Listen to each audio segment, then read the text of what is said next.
The 2016 Missouri Lieutenant Governor Candidates Forum, co-hosted by Brownfield Ag News and Missourinet. And a pleasant good afternoon, everyone, and we welcome you to today's Missouri Lieutenant Governor Forum, which is being co-hosted by Missourinet and Brownfield Ag News. I'm Missourinet News Director Brian Houseworth. We appreciate you tuning in, those of you on Missourinet.com, as well as those of you who are listening in on a number of our affiliates across the great state of Missouri as well. I'm joined by Brownfield Ag News Director Julie Harker. She is going to be my co-moderator today. Julie, great to have you with us. Good afternoon. Appreciate that. We're in the Dairy Brownfield studios, and we have the two major candidates for Missouri Lieutenant Governor with us here in studio, and we're delighted to have both of them with me.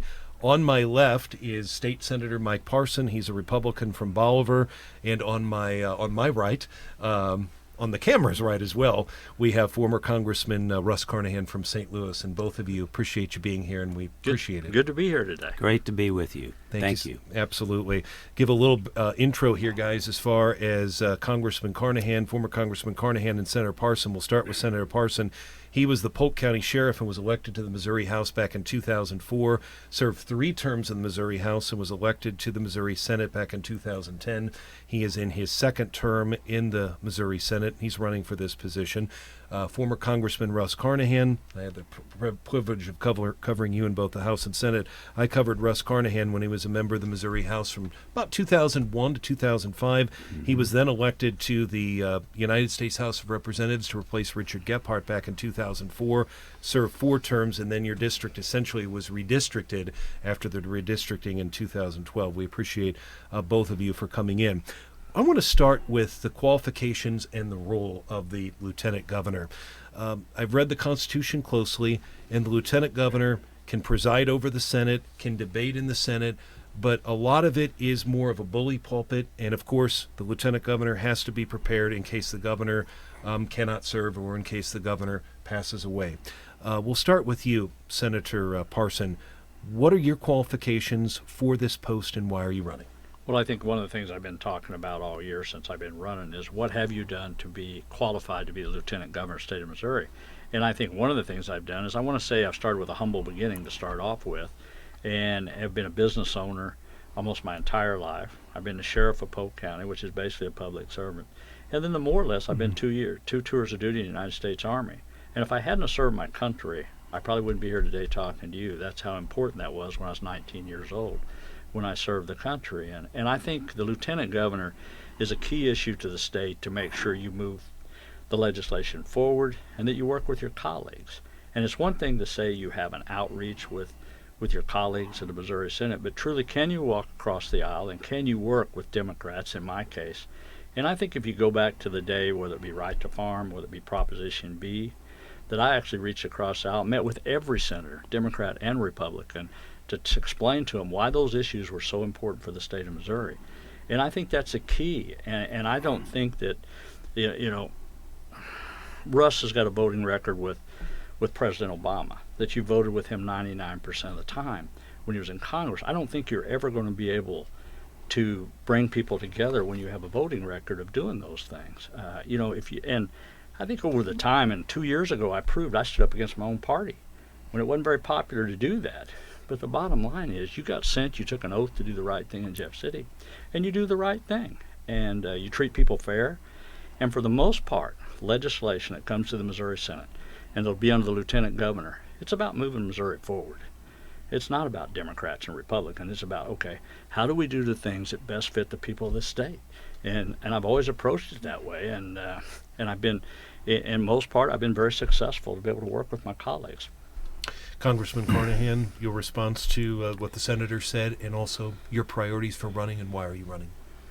Yeah, I was blessed to be raised in a family that had a front row seat to see public service. I think at its best, to see both my parents growing up being active in our community. My dad, one of his proudest roles was serving on our local school board. And so I saw that growing up. Worked farm jobs to work my way through Mizzou, and really learned the value of hard work, being a good neighbor, and really being a good steward of the land. Those are things that I've always valued, and my career has been about half in the private sector as a business person and lawyer, and about half in the public sector. Honored to have served in the Missouri House and honored to have served in the U.S. House representing a district that was one of the most diverse in our state. Went from rural St. Genevieve and Jefferson County up to suburban and urban core of St. Louis. It was great preparation to run in this wonderful, diverse state of Missouri. So I think that background is important, but also I think my approach. And that is, I served under President Bush and President Obama. I co-chaired the bipartisan Center Aisle Caucus with my colleague, my Republican colleague, Joanne Emerson. We worked closely together to find common ground on issues across our state. That's always been my approach. And frankly, we need more of that in government. People that look for common ground, because frankly, there's no one elected official or no one party that has monopoly on common sense or good ideas. And it's one of the things that I have found in my service, looking for that common ground, looking for people on both sides of the aisle with goodwill that can come together to get things done. That's what people expect. That's my approach. And I think that's why the lieutenant governor's position is unique, because it's there to have someone prepared and ready to serve as governor if and when called upon, but also to take those constitutional duties of presiding over the Senate fairly, and those key boards and commissions that have to do with economic development, seniors, veterans, and tourism. But then, as you said, a bully pulpit championing reform in our state that is much needed.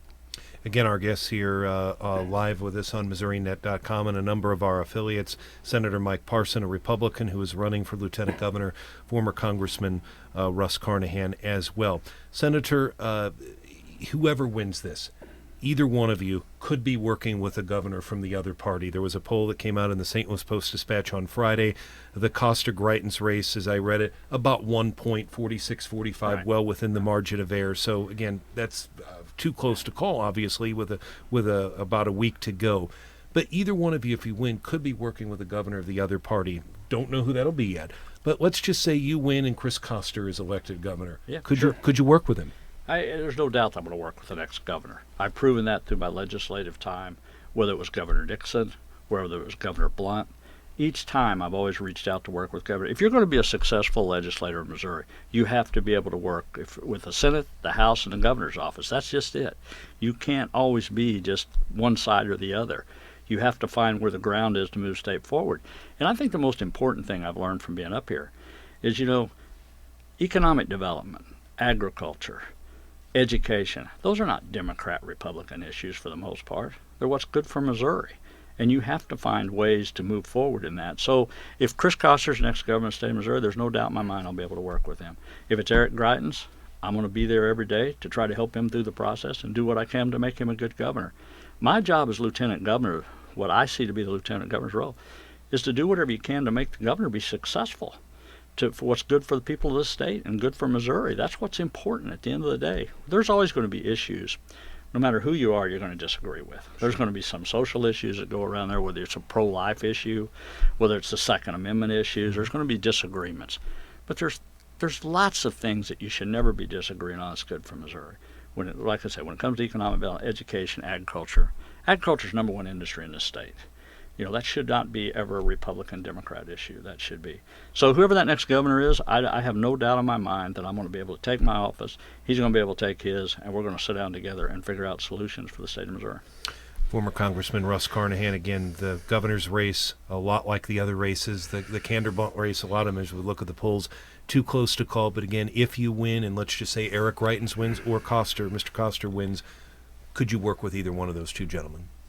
Certainly. I know them both. I worked with Eric when I served on the Veterans Affairs Committee in the Congress when he was working on veterans issues as well.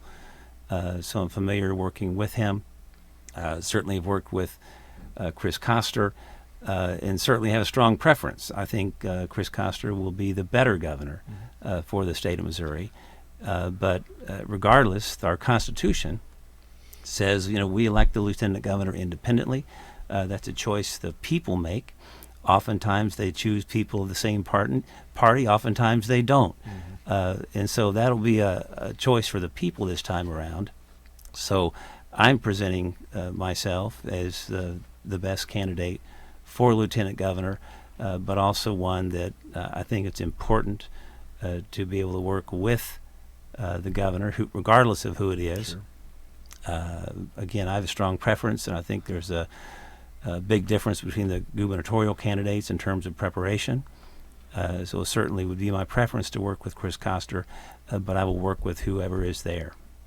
Obviously, the lieutenant governor is the only statewide elected official that is part of both the executive and the legislative branches in Missouri, and I've covered the Missouri Senate. It is interesting. Peter Kinder and many other previous lieutenant governors have been in there, some more than others, but I see many times when Peter Kinder has presided over the Senate. That's an important issue. There's also, under the Constitution, gentlemen, the lieutenant governor also is involved in aging, and a referendum passed in 1992 establishes the Office of Advocacy and Assistance for the Elderly. That would be within the lieutenant governor's office, and you would be an elderly advocate and would be involved in investigations, that sort of thing.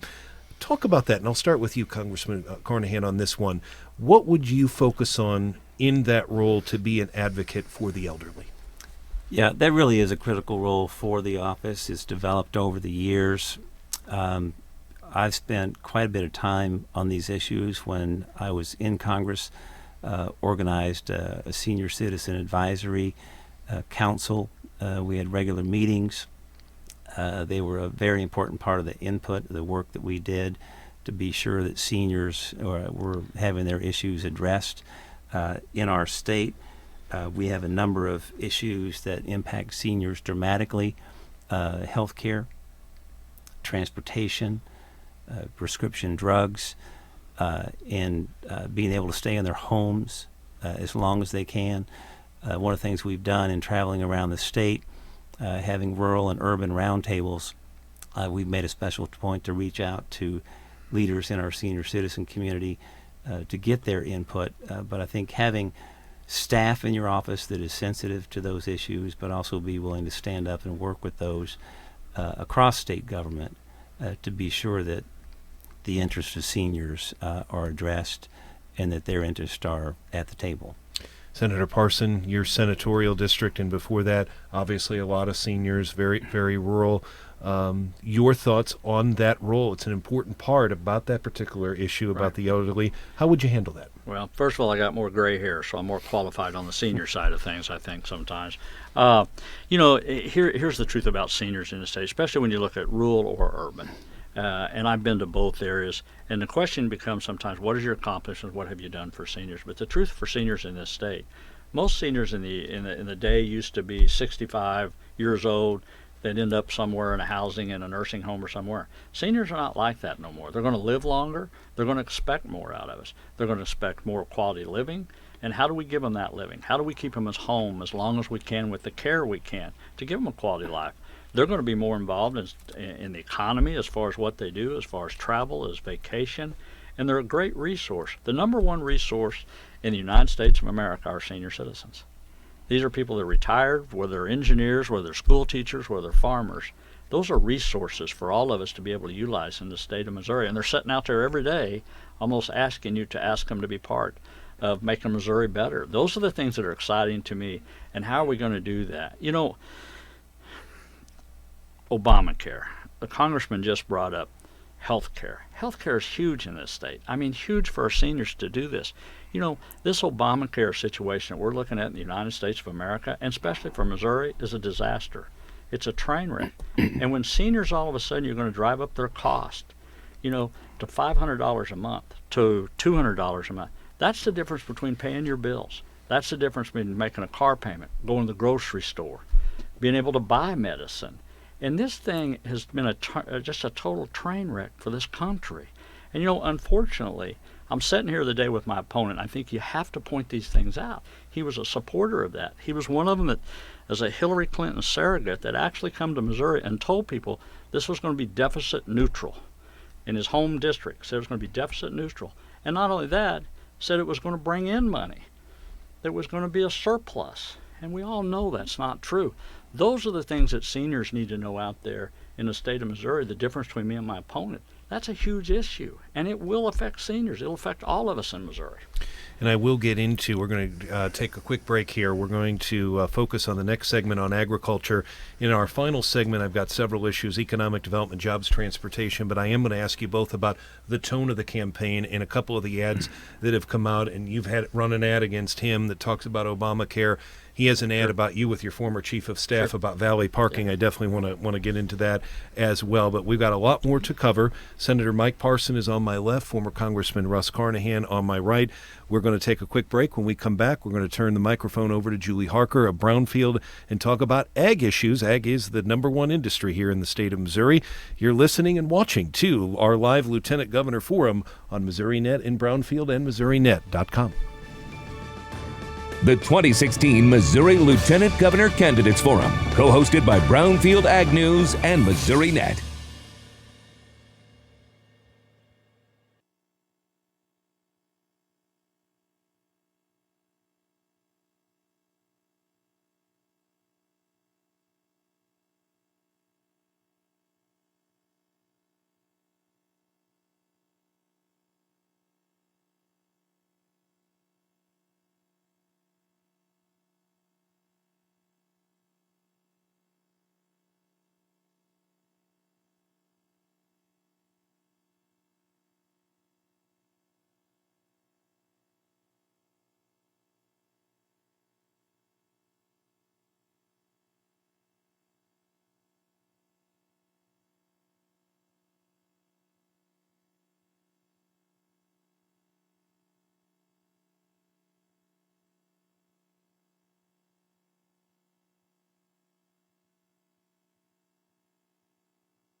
The 2016 Missouri Lieutenant Governor Candidates Forum, co-hosted by Brownfield Ag News and Missourinet.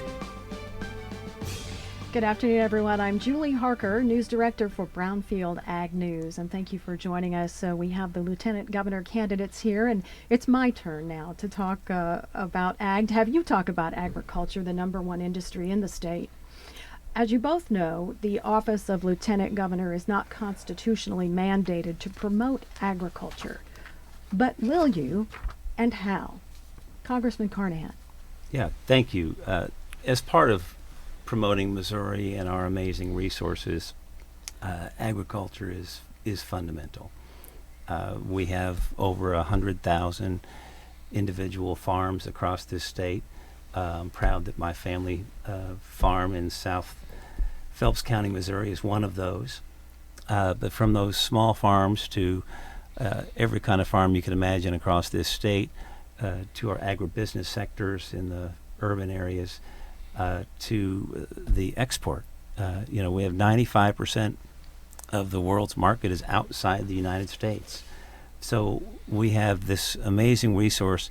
One of the things that I want to promote is really doing this very detailed agricultural resource inventory across this state for rural Missouri, because we have many of our rural communities are struggling, losing population, but they have still tremendous resources, whether it's infrastructure of rail, highways, river ports. They still have amazing assets in terms of buildings, people, businesses, but mapping out those resources by region. So it's an economic development tool for maintaining jobs and businesses here, but also recruiting them to come here. Because many of those small counties don't have that economic development capability within those counties, but by grouping them together in clusters, they can really promote their regions better. And in addition, we have great technology developing in our state with regard to innovation centers.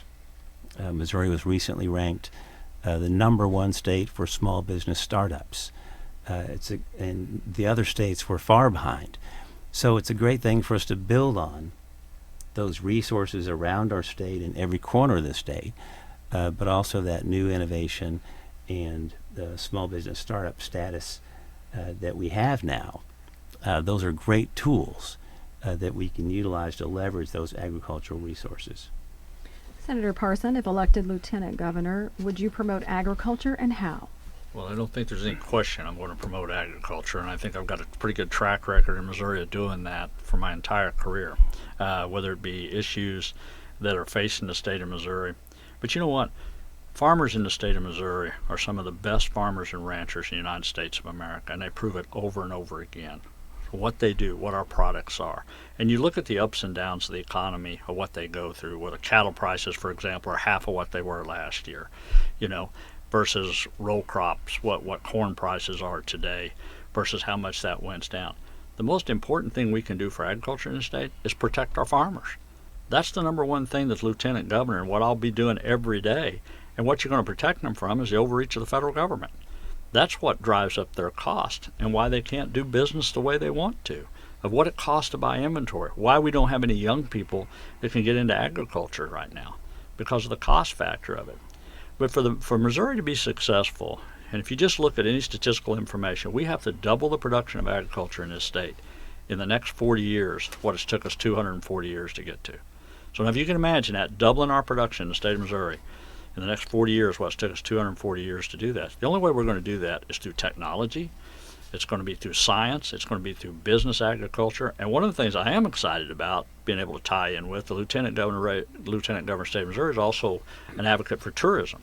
Agritourism, you will see, be one of the growest, fastest industries in the state of Missouri. But if you want farmers to do their best, then you got to get the federal government off their back. That's the continuing theme of this. And you take, for example, the Humane Society of the United States. As we all know how we went through in the state of Missouri, what they've done when they try to control how much livestock you can own, how many you can have in a pen when you wean cattle. When you get those outside organizations coming in here, that's what drives up the cost of farmers. That's what gives them the problems where they can't make the difference between making money and not making money. If you have the EPA come in here, and all of a sudden they want to regulate our feed mills in this state. They want to regulate, the dust you stir up on your land. These are all from the left-wing agenda under the Obama administration that's come down to the state of Missouri since I've been in Jeff City. And if we keep going down that road, we're going to push one of our biggest industries in the state of Missouri out of Missouri. So if I'm the lieutenant governor, I'm going to be fighting for agriculture every day. Whether the Constitution says for me to or not, doesn't matter. I'm going to be an advocate for agriculture because I think it's worth protecting. And agriculture, to me, when I did Right to Farm a couple of years ago, it was never about cattle. It wasn't about horses. It wasn't about row crop. It was truly about a way of life. It's about who we are in Missouri. It's how we grew up. It's the heart and soul of this state. And for us not to protect that against these outside organizations, against the EPA regulatory environment, that's what Missouri agriculture is facing. You let farmers go out there and do their business every day, whether it's row crop or cattle or livestock, they'll be fine. And the opportunities are endless out there in the next 40 years. We just got to make sure we got the infrastructure in place and we give them the tools to need to do what they do best, and that's farm, and leave them alone. Thank you both. Could I respond to that? Sure. Well, I wish that Senator Parson would stand up to outside interest of foreign ownership of Missouri farmland as strongly as he does other groups. That's what I don't think that's what most Missouri folks feel is a good thing for Missouri, to increase the amount of Missouri farmland that can be owned by foreign interest and open the door for foreign companies, Chinese companies in particular, to expand industrial factory farming in this state. I think that's a big difference between the way I look at this and the way he does. And I think that's something that I've gotten an earful about as I've traveled across this state. Okay. Well, I'll be glad to respond to that. It's why Washington, D.C. bureaucrats will never make it in Missouri. Number one, he doesn't even understand what he's talking about, because here's what happened. I actually prevented foreign ownership in the state of Missouri, regulated it where they couldn't own any more land than 1% in the state of Missouri. So this is just another typical smoke and screen that you try to throw out at somebody. And I've been endorsed by almost every ag organization in the state of Missouri. Almost every one. Farm Bureau's been out helping me in this election All of them, because they know what my record is, and I've got a proven record of doing it. Here's the one thing I'll just say about Congressman Carnahan. This is the only thing I need to say about his ag credentials.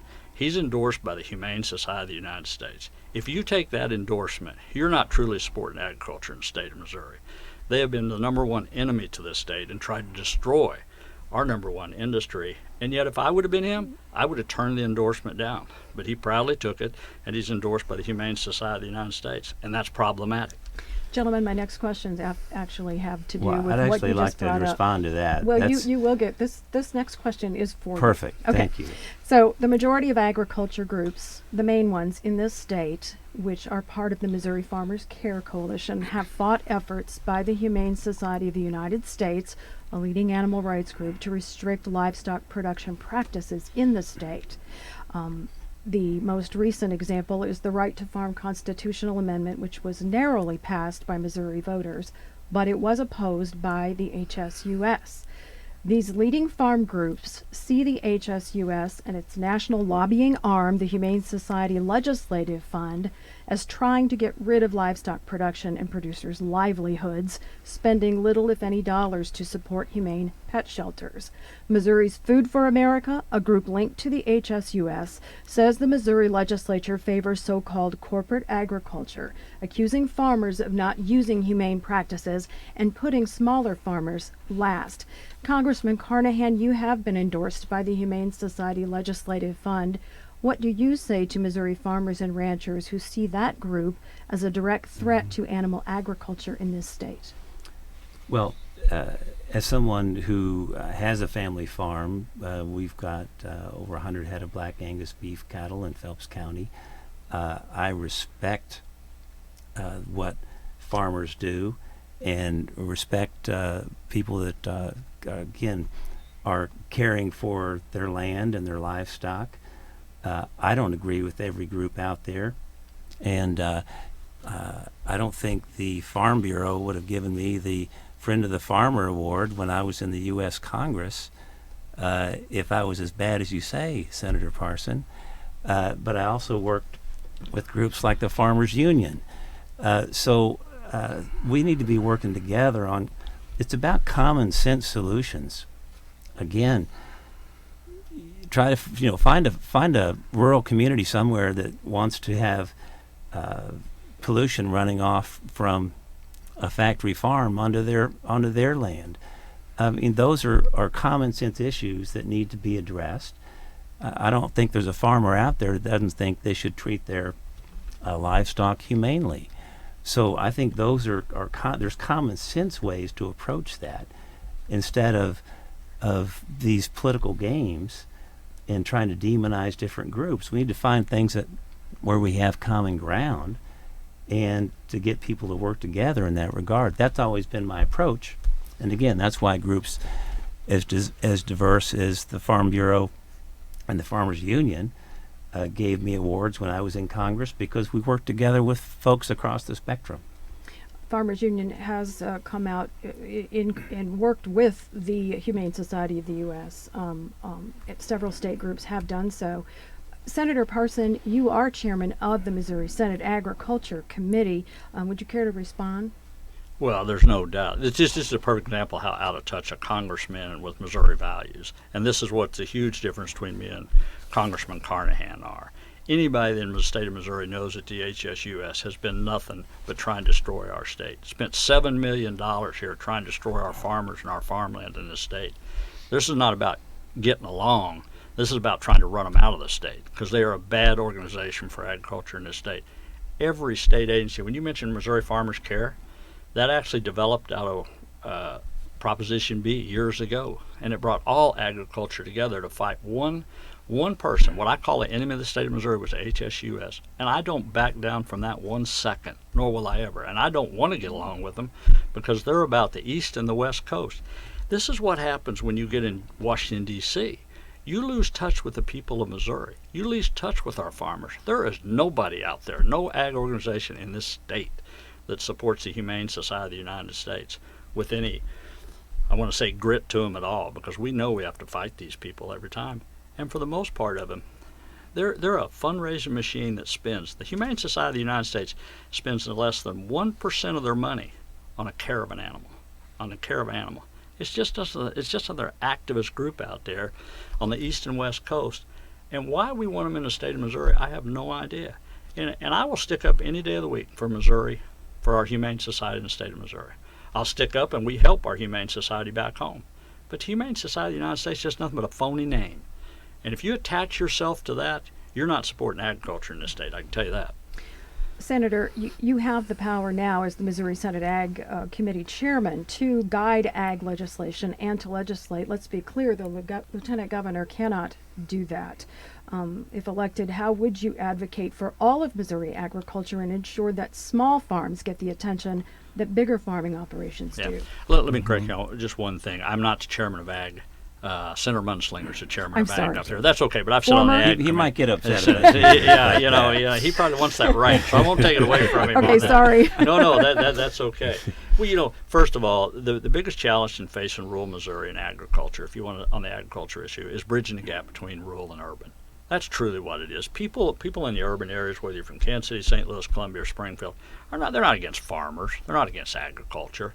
For the most part, a lot of them don't understand exactly what it is that farmers do day in and day out and what it takes to produce that product, that crop, that livestock, to get it to the urban areas. And I think we got a huge responsibility in the state of Missouri to make sure we educate each other on why agriculture is so important, and you bridge the gap between urban and rural. And I think as Lieutenant Governor, you really have control over your schedule and your time and what you want to advocate for. And I think that's one thing that I believe I've worked with the urban areas before, whether it be farm to table, whether it be the farmers markets that are very popular, whether we're trying to get it now in the school systems. In the real world, you would love to have, whenever we put a seed in the ground and that seed sprouts out or that calf hits the ground, to keep that product in the state of Missouri all the way until it gets to people's tables. That would be the ideal world. That's what we need to try to be advocating for in Missouri every day. We don't need to be shipping stuff out of state. We don't need to be taking things beyond our borders. If we can keep in our borders, and I've tried time after time, and there's plenty of people working on that very issue in Missouri right now. And I think we're going to break through on some of these landmark decisions, landmark cases that we're doing in Missouri. I think you're going to find out agriculture is going to be huge in this state in the next 10 to 20 years. Any final thoughts, Congressman, on agriculture? Yeah, again, there are so many rich assets here. Being able to bridge that urban-rural divide, my background is uniquely suited to do that. Having grown up in rural Missouri, represented urban and rural areas, worked very closely with farm groups, the University of Missouri Extension, and others in terms of some of the linking the local farmers to urban restaurants, very successful programs in some of the St. Louis schools to be sure they're getting local foods from local farmers, and even incorporating that into the education program in the schools.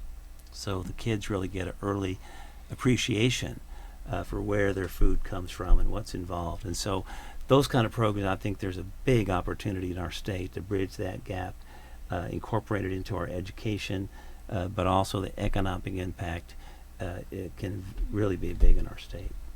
One thing I'm proud of in this run for lieutenant governor, I'm probably the only farmer that I know of that's actually running for a statewide office. You can have family farms, but do you really work the land? Are you the guy out there every day that goes and checks on your cows? Are you there when you wean the cows? Are you there when they plant the row crops of this? Do you set a corner post? Do you fix a fence?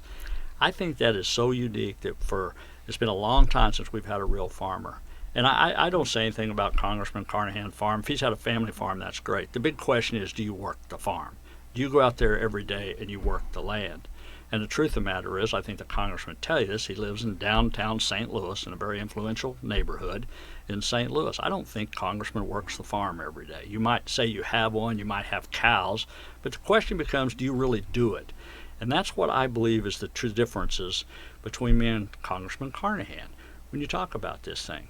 If you're going to advocate for agriculture, truly you need to know about agriculture. It's not about reading an article. It's not about what somebody tells you. It's about doing it day in and day out. And you live that. You know what a tractor costs. You know when the cattle prices go down, what it means for your farm to pay the bills, to pay the mortgages, That's what real farmers in this state do. And I think it's important that you understand them in a day-by-day operation. And I think that's going to be a huge advantage, being the next lieutenant governor of the state of Missouri, talking about agriculture.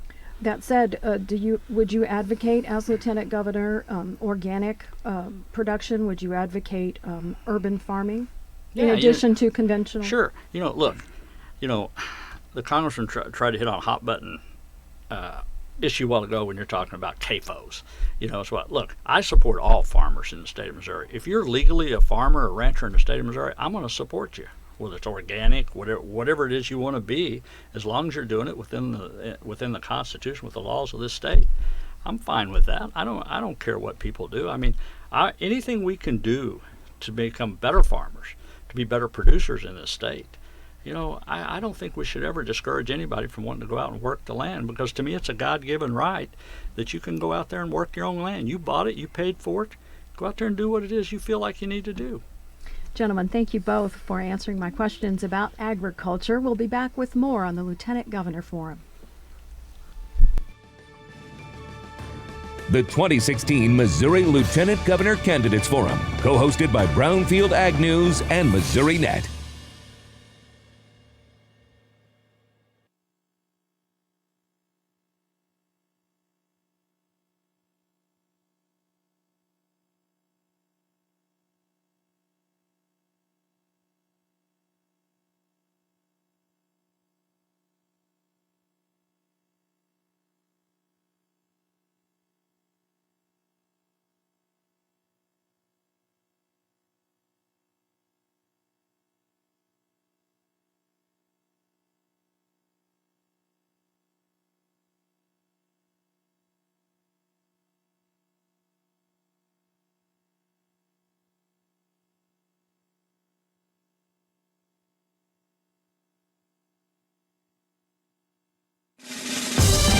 The 2016 Missouri Lieutenant Governor Candidates Forum, co-hosted by Brownfield Ag News and Missourinet. We appreciate everybody tuning in to Missourinet.com and also on a number of our affiliates' websites today. I'm Brian Helsworth, the news director at Missourinet, joined by Julie Harker, who is the news director of Brownfield. We've certainly had an informative forum. Senator Mike Parson on my left, former Congressman Russ Carnahan on my right, and I definitely want to get into transportation. I want to try to get into jobs, because those are all very important.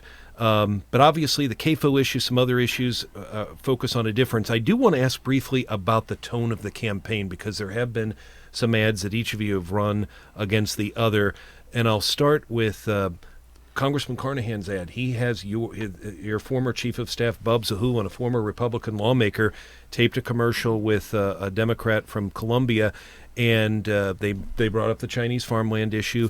But he said that Senator, when you were in the Missouri legislature, you wanted taxpayers to pay for valet parking. A, have you seen the ad? And B, Sure. your thoughts on Mr. Zahulan? No, I've seen the ads. First of all, let me talk about my former employee. Number one, he resigned from my office. That's what happened there.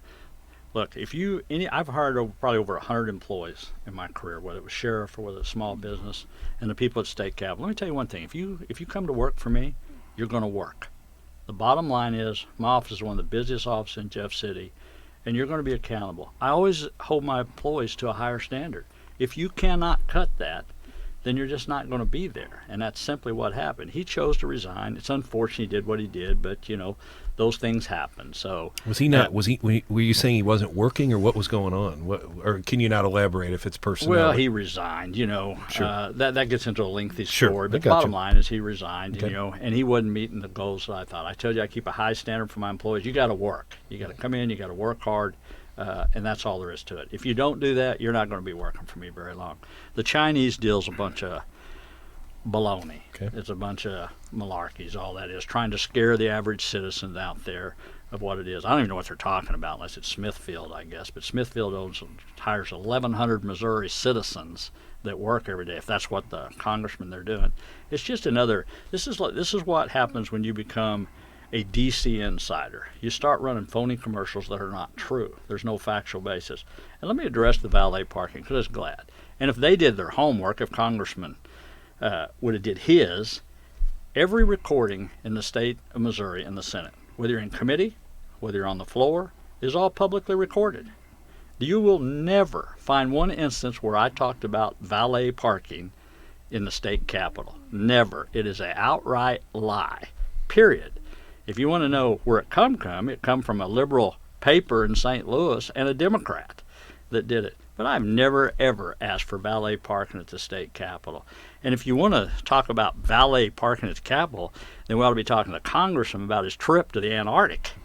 If you want to talk about, if you're worried about valet parking at the state capitol here, he takes a trip to the Antarctic in a little group, which he wouldn't admit to when the Wall Street Journal called and asked him about it, and spent $50,000. Taxpayer money, I might add. Taxpayer money doing things like that. So to come up with a bogus thing about valet parking, plus it's not very original because they tried to use it in the primary election against me. So, it's all phony. Senator Parson, I appreciate that. Congressman, if you want to address the Antarctic and certainly the valet parking, and also first I want to talk about the ad. Sure. So first of all, Bub Sohulin was the senator's former chief of staff.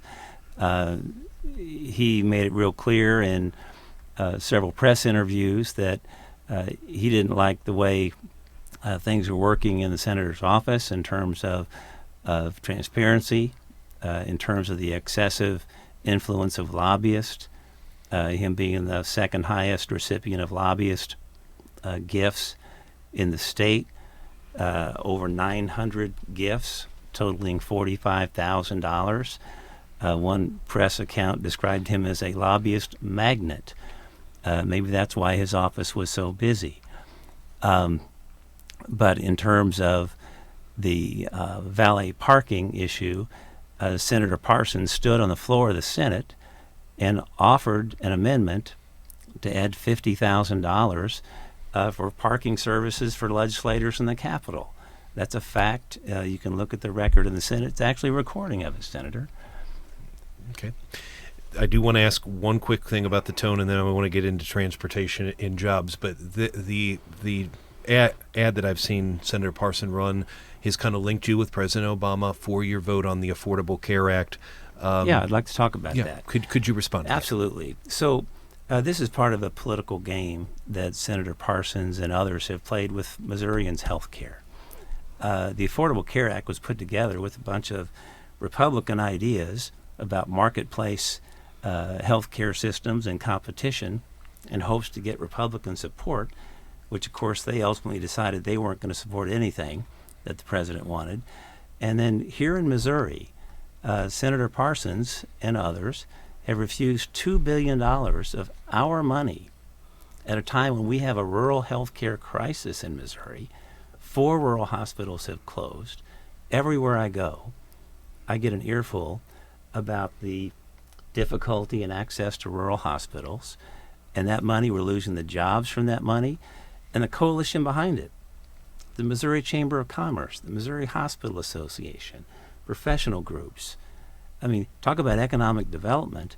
We're losing jobs and health care for hundreds of thousands of Missourians, including an estimated 14,000 veterans. That money's not going to work here because of continued political games that Senator Parsons and others in our state have played. That needs to stop. This should be bipartisan. Senator Bond went to lobby to get folks to get support for this, Senator, as you well know. But it was more political games, and we've lost this money that we've paid has gone to other states now. So we need to stop the political games and get focused on putting that money to work for Missouri. This is one thing the congressman hit on, and he's exactly right. He should know all about the lobbyist arena because he was a lobbyist. His wife still is a Washington, D.C. lobbyist. And we talked about Senator Bond. Bond got paid to lobby for the issues. What he got done, it's not, most people in Missouri got this figured out. You know, when you're a lobbyist, you get paid to advocate for the issue. You get money for it. And let me tell you something. Either Congressman's been hanging around Hillary Clinton too long or something, because if you think Obamacare and you're sitting here today trying to tell the people of Missouri this is okay, this is a good thing, this is helping our veterans, this is helping Senator, our seniors. be honest about the Medicaid there is expansion. Absolutely no way that this is going to be, and everybody knows it. And here's the reality of it, and this is why I say when you're in Washington, D.C., you're out of touch with Missourians, and here's why. How many people got a notice in the last weeks their insurance is going up 25%? That's not fluff. That's not baloney what he's telling you. He's just telling you words. But somebody's going to have to pay that. And you're talking about hard-working Missourians out here that can't afford it. And we all know that. And yet we're still trying to defend Obamacare, which I might add to what he said. And I encourage you to look on my Facebook, and it'll have him talking about Obamacare and talking about how great an issue it is. And there's going to be a surplus. I challenge the congressman today to tell any Missourians there's a surplus coming out of Obamacare. Senator, you know that 85% of folks under the Affordable Care Act won't see those increases. And yes, we need to have more competition, more private sector competition and more options. That's what makes the system work better. But no, Senator Parson wants to lead the more political games and not find solutions. That's not what Missourians are looking for. I do want to try in our final about 5, 6, 7 minutes ballpark here, guys, to get in the issue of jobs and transportation. It's very important, and I'll start with transportation. You were a former sheriff. You saw a lot of traffic fatalities. Congressman, you and the previous Congressman, Richard Gephardt, had Highway 21, one of the, as they call it, the bloodiest highways in the country, for that matter. So you've both worked on this issue, no question about that. I'll start with you, Senator. MoDOT, I did a story last month. They said that Missouri has seen a 14% increase in traffic crash fatalities between 2014 and 2015, from 766 to 870, that nationally 96 people are dying every day. In Missouri, I was told we're losing 2 people every 11 hours due to motor vehicle crashes. What should the Missouri legislature do to address transportation, and how would you push that? I'll ask you both, and I'll start with you, Senator. No, that's fine. First of all, I've been a supporter of doing something with our infrastructure in the state. You got to do something with the ports, you got to do something with the airports, you got to do something with rail, and you got to do something with our highway system. If we keep kicking this can down the road, it's going to be problematic.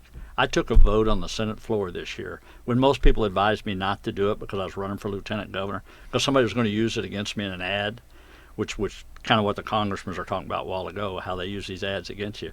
I did it because it was the right thing to do. I didn't care about me running for lieutenant governor of the state of Missouri. I voted to give the people a choice if they wanted to vote for a use tax on gas. That's the only thing I did. I'm not backing down from that one bit, from doing the right thing.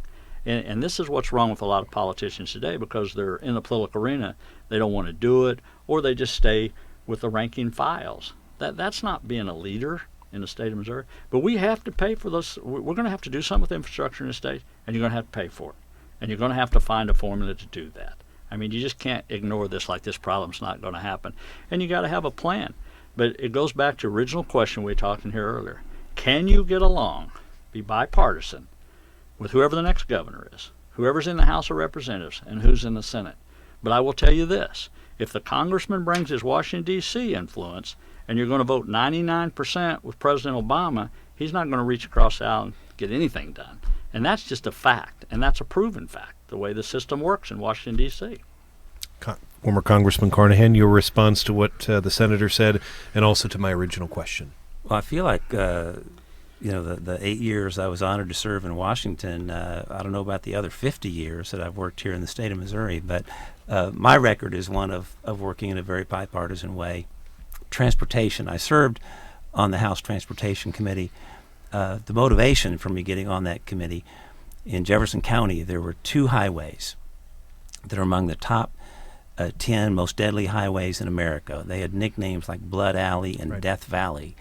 And there was a citizens group that was organized from families who had lost loved ones on these highways. And these roads weren't even on the state highway plan. Yet we worked with them. I got on this committee. Again, we work together in a bipartisan way. There's not a Democrat or Republican way to build highways. But we have to do more than say we're going to do something. I believe that we need to develop a ground-up plan, start at the grassroots level, and that citizens know we're going to develop a plan that makes sense, they can identify their local priorities, put those together into the state priorities, determine the cost, and let voters know that at the end of the day, they're going to drive this train. They're going to help develop it, and they're the ones who are going to vote on it to prove it up or down, not somebody in Jefferson City. So that's one of the things that I am very committed to do, to build that kind of consensus, because I think if the common sense, citizens-based approach is developed in terms of what our future highway and transportation system needs to look like, and the voters know that they're going to get to approve it, I think that's the kind of way we can get this really off the fence and move important transportation and infrastructure investments forward. We know these are some of the best investments we can make in terms of safety, tourism, farm-to-market roads that we can make, create some of the best paying jobs, and can really help jumpstart our economy. So I'm very committed to that as a high priority, to help build that consensus. And if I'm honored enough to be elected lieutenant governor, I want to do that. I look forward to working with Senator Parsons in the Senate to do that. I do want to ask one quick question about jobs, and then I'll give you both a chance to close, and we'll wrap up, and we'll keep this one fairly short. It's kind of a yes/no. Right to work. Senator Parson, would you support right to work? If obviously you can't vote on it, Lieutenant Governor, unless there's a tie, but would you support it? I would support it, and I've always supported it. You I have would. a track record of supporting it. Congressman? Right to work is not about right to work. It's about driving down wages in Missouri, and I'm absolutely against it. You guys obviously disagree on that issue, and One you thing- have over the years. One thing I'd like to add Sure. about the right to work situation and where people are. I'm proud of my campaign. We have over 2,500 different donors across the state. Individual people out here, hardworking Missourians, just donated to our campaign. That's where 95% of my money comes from in my campaign. This is a perfect issue to bring up. Almost his entire campaign is funded by unions, not hardworking Missourians, by special interest group as unions and trial attorneys. And that's the difference between people out here trying to stick up for the state of Missouri. Whether you agree or not, having the special interest totally fund your campaigns is wrong. Congressman? I think union workers in the state are going to be surprised and disappointed that Senator Parsons thinks that they're not hardworking Missourians. They are. Okay. I'm going to give each of you a chance to make a closing statement. We're going out before a good radio audience, and obviously the stream as well. I'll start with you, Senator Parson, then I'll let the Congressman give his final thoughts. Why should Missourians vote for you for Lieutenant Governor in a week and a day? Right. Well, I think you just need to know the difference in the two candidates. A United States Army veteran that served this country, a former sheriff in law enforcement of 20-plus years, a third-generation farmer that really works the farm day in and day out, a small business owner, a family man that's started a humble life, that's been blessed and fortunate in my career to live the American dream. And I think to preserve that American dream for the next generations is the most important thing we can do as statesmen. And the difference between me and Congressman Carnahan are pretty simple. If you believe in Barack Obama, the President of the United States, which he supported his entire time in Congress, if you believe in Hillary Clinton, which he's endorsed, if you believe in the Obamacare, which he supported and went on the trail to try to sell that to Missourians, which was just a bag of tricks, is all it was. When he was in Congress, the national debt went up $8.8 trillion when he was sitting in a congressman's seat. He compared in a congressman hearing Harry S. Truman to Hillary Clinton. Harry S. Truman to Hillary Clinton. That's a joke for the people of Missouri that we had a proud president that lived here, in my opinion. He has been part of the problem that's got our country in the shape it is, with the over-regulatory environment that we live in. Those are the total differences between me and Congressman Carnahan. How in the world, when you've been such of the problem in the United States Congress and our federal government, and you want to come back here now and tell Missourians, oh, I'm here to help, I'm here to fix things, when it's been nothing but a total disaster the entire time he served the people of Missouri and Washington, D.C. That's Senator Mike Parson, former Congressman Russ Carnahan. Why should people vote for you for Lieutenant Governor in a week and a day? Well, first of all, thank you all for having us, and I appreciate Senator Parsons showing up for this forum. He missed 3 before at the Westlake landfill in St. Louis, and missed one in Columbia with mayors, and then missed one in Springfield with doctors about Medicaid expansion. So I'm glad that he came here today. I am running because I love this state. And I think people of goodwill working together can actually get things done. People are tired of the political food fight in Jefferson City. They're tired of the special interest that are just running the show.